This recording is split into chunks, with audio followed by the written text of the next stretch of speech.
अस्सलाम वालेकुम स्टूडेंट्स, आज हम पढ़ेंगे specific heat capacity. Specific heat capacity हमारे पास क्या होती है कि जो अमाउंट ऑफ हीट हमारे पास एब्जॉर्ब हुई है या लॉस्ट हुई है किसी भी 1 kg अमाउंट ऑफ सब्सटेंस के टेम्परेचर को चेंज करने के लिए। कितना हमने टेम्परेचर चेंज करना है? अगर हमने 1 डिग्री सेल्सियस या 1 डिग्री केल्विन 1 kg के सब्सटेंस के टेम्परेचर को चेंज करना है, तो जो अमाउंट ऑफ हीट हमें रिक्वायर होगी वो अमाउंट ऑफ हीट हमारे पास क्या हो कहलाती है? स्पेसिफिक हीट कैपेसिटी कहलाती है।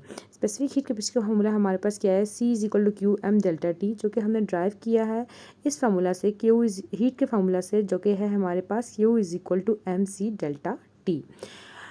अब हमारे पास जो C है, इस फार्मूला में जो C है वो हमारे पास क्या शो कर रहा है? स्पेसिफिक हीट कैपेसिटी को किसी भी मटेरियल की, ठीक है। Q हमारे पास हीट अमाउंट ऑफ हीट को शो कर रहा है। M हमारे पास क्या है? Mass of the substance. Delta T हमारे पास क्या है? जो कि सब्सटेंस के टेम्परेचर में चेंज आ रहा है। अब हम इसकी यूनिट की बात करते हैं। अगर हम इसकी यूनिट की बात करें तो इसकी यूनिट हमारे पास क्या है? जाउल पर किलोग्राम पर केल्विन। अब हमारे पास क्योंकि हीट का जो यूनिट है वो जाउल है, क्यू का यूनिट हमारे पास, हीट का यूनिट जाउल है, मैस का हमारे पास यूनिट केजी है, और डेल्टा टी जो कि चेंज इन टेम्परेचर या टेम्परेचर का जो यूनिट है वो हमारे पास केल्विन है। अब जिस तरीके से यहाँ हमने ड्राइव किया है जाउल पर केजी पर केल्विन, हमारे पास इसका जो फार्मूला बनता है वो हमारे पास है C=जाउल पर केजी पर केल्विन, और इसको हम जाउल पर केजी पर सेंटीग्रेड पर सेल्सियस भी लिख सकते हैं।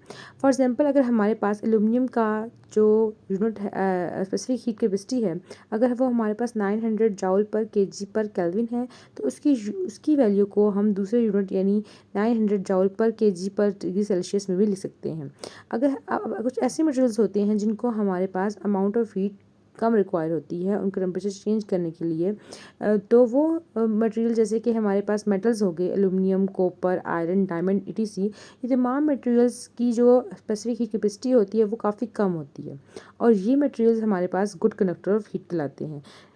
उसके अलावा हमारे पास ऐसे मटेरियल्स जो कि हमारे पास ज़्यादा अमाउंट ऑफ हीट, जिनको ज़्यादा अमाउंट ऑफ हीट रिक्वायर होती है उनका टेम्परेचर रेज करने के लिए, उन सब्सटेंसेस की स्पेसिफिक हीट कैपेसिटी काफ़ी ज़्यादा होती है, और वो सब्सटेंसेस हमारे पास एक लार्ज अमाउंट में, वो मटेरियल्स हमारे पास एक लार्ज अमाउंट में हीट को अब्जॉर्ब या लॉस करते हैं अपने टेम्परेचर को चेंज करने के लिए, और उनको हम इजीली हीट अप या कूल डाउन नहीं कर सकते, क्योंकि उनको वो मटेरियल्स हमारे पास हीट को ज़्यादा रिटेन करते हैं।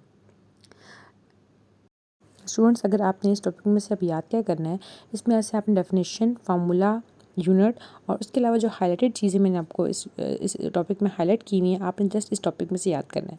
मज़ीद बेहतर वीडियोस के लिए हमारे चैनल्स को लाइक, सब्सक्राइब और शेयर करना मत भूलिएगा। और अगर आपको कोई किसी भी किस्म की वीडियो, किसी भी किस्म की टॉपिक की एक्सप्लेनेशन या कोई भी एक्सरसाइज सोल्यूशन चाहिए तो उसके लिए आप कमेंट कर सकते हैं।